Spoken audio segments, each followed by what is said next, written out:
చాలాసార్లు కొన్ని పరిస్థితులు మన జీవితంలో ఎదుర్కొన్నప్పుడు, కొన్ని నిందలు, అవమానాలు, మాటలు, సమస్యలు, మన జీవితంలో కొన్ని తీరని లోటులు వచ్చినప్పుడు గుండెకి కొన్ని గాయాలు అయిపోతాయండి. గుండె చెదిరిపోద్ది.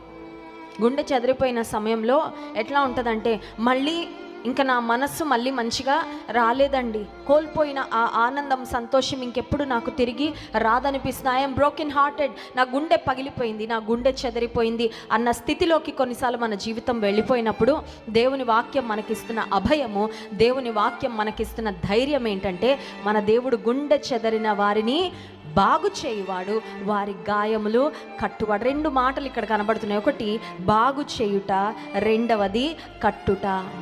బాగుపరచబడాలంటే, బాగా అవ్వాలంటే ఖచ్చితంగా పరమ వైద్యుడైన యేసయ్య వద్దకు మనం రావాల్సిందే. హల్లెలూయా.